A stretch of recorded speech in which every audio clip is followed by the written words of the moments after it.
Joining me now from the Senate Armed Services Committee is North Dakota Senator Kevin Cramer. Senator, great to see you. Thank you so much for being here.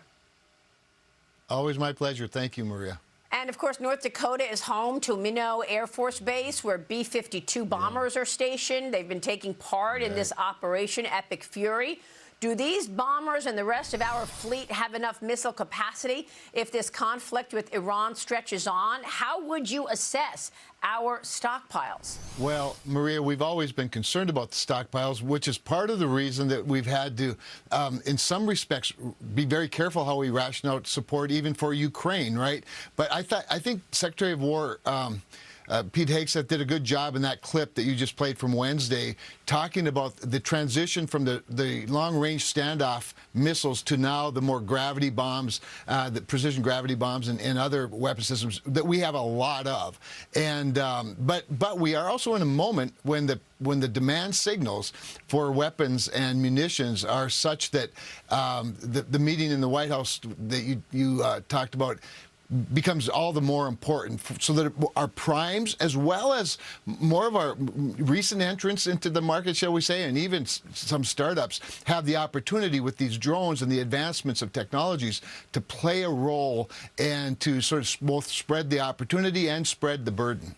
Yeah, I mean, the U.S. does not just need munitions, it needs money to support this military campaign. And I've been asking a lot of your colleagues in the Senate, in the Armed Services Committee, about whether or not we're going to see a conversation take place about a supplemental package, a defense supplemental package that you may need, a funding package. The Pentagon may request $50 billion for these Iran strikes. Is that something you would support? Well, I certainly start out leaning heavily towards supporting it. Obviously, we'd want to hear the details, and the discussions are taking place. I'd be surprised, I guess, if the administration didn't make a request for a supplemental, and I'd be surprised if the United States Senate didn't support it.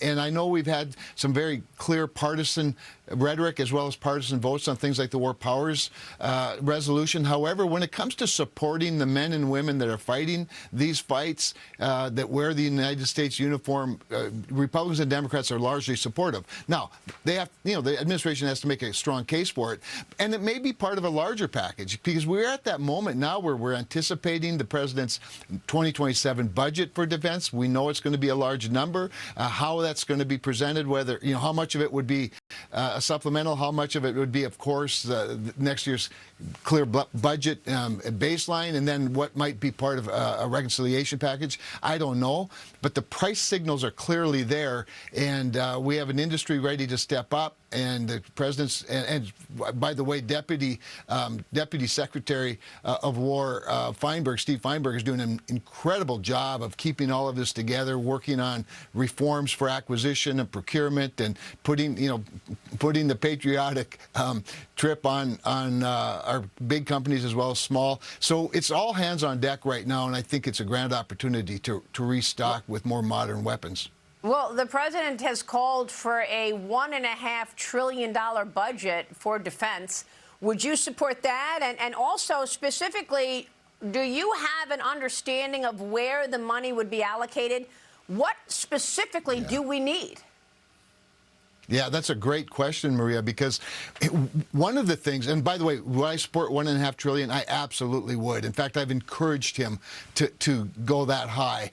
And the reason for that is it's not that we're leapfrogging suddenly into a new sphere of spending. It's that we are filling in from years of neglect. And I think it's really important for the taxpayer to understand that the 40 or 50-year peace dividend that this country has taken is going to cost us a lot to rebuild. Because not only do we need more munitions and refilling our stockpiles, but we have very old systems. Those B-52 bombers you're talking about in Minot, North Dakota, carrying these big bombs, they're 60 and 70 years old in some cases. So we're modernizing those while we're also building the B-21, the new, next generation bombers. Same with the F-47, next generation, sixth generation fighter jet. So you've got two things at the same time, and it's going to cost a lot to get there. So yeah, we have both the modernization effort, which I think is critical. We have been sort of holding on to legacy systems while our adversaries, particularly China, have been investing super heavily into new systems, and to include, by the way, nuclear-capable missiles, that long-range missiles, and nuclear weapons. So yeah, we're going to dig out of a deep hole.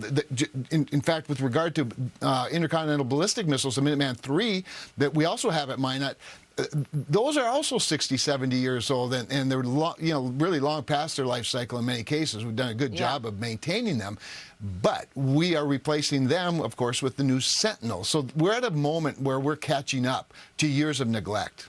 Yeah, for sure. And, you know, I'm glad you raised China, because China has had a bad couple of weeks, first with Venezuela and the president's efforts there, and then Iran. This conflict with Iran is not just a military fight. It's a global energy battle. Iran sits on 13% of the world's oil reserves. It controls pretty much the Strait of Hormuz, where 20% of global oil is transported every day, and China buys roughly 80% of Iran's oil exports. That's right. Washington is squeezing Iran. It's cutting into the energy network that powers China's economy. And then you've got Secretary of the Interior, Doug Burgum, in Venezuela this week, working with the Venezuelans on mining and oil deals that also threaten China. Tell us about the impact there. And by the way, what happens to China's economy with $90 a barrel oil? We can't forget that question, because as we watch oil rise, which we have since this conflict started, you've got to remember an added pressure for China at $90 a barrel oil. I don't think you can overstate the geopolitical economic ramifications to what is happening in Iran right now. And you're right to point to Venezuela, but even what's going on in Ukraine with Russia. You know, Russia and Iran provide about equal amounts of oil at a discount price to China. So you have two bad actors funding China's build-out of weapons and then using the money that they get from China to build out theirs. And so while it has tremendous economic ramifications, even the economic ramifications have national security ramifications. That's why you cannot put these conflicts into a silo. You have to put them in the context of what's going on politically, not to mention Xi Jinping's waking up today going, I don't think we're quite ready for a fight with the United States. These people are serious. Their technologies are great. On the oil front, though, we are in a moment, Maria, where you're seeing the spike in prices, speaking of price signals, as a result of what's going on. 20% of the global supply runs through or is shipped through the Straits of Hormuz. Obviously, that's right in the heart of the conflict right now. So you're going to see some spikes, but I think ultimately, as the United States becomes more of the price maker and less of the price taker, you're going to see production in the United States go to records. It is already. We're already doing over 13 million barrels per day in the United States. North Dakota has a large contribution there. And there's a lot more opportunities. So all of these moving pieces are dynamic, to say the least, but the economic ramifications are every bit as dramatic, I think, as the national security ramifications. Yeah, I mean, it's a great backdrop for President Trump ahead of this meeting that he's supposed to have with Xi Jinping at the end of March. I wonder if that will be delayed given all of this, but we've got an eye on that as well. Senator, it's great to see you this weekend. Thank you, sir. Always great to be with you. Thank you, Maria. Thank you. Kevin Cramer.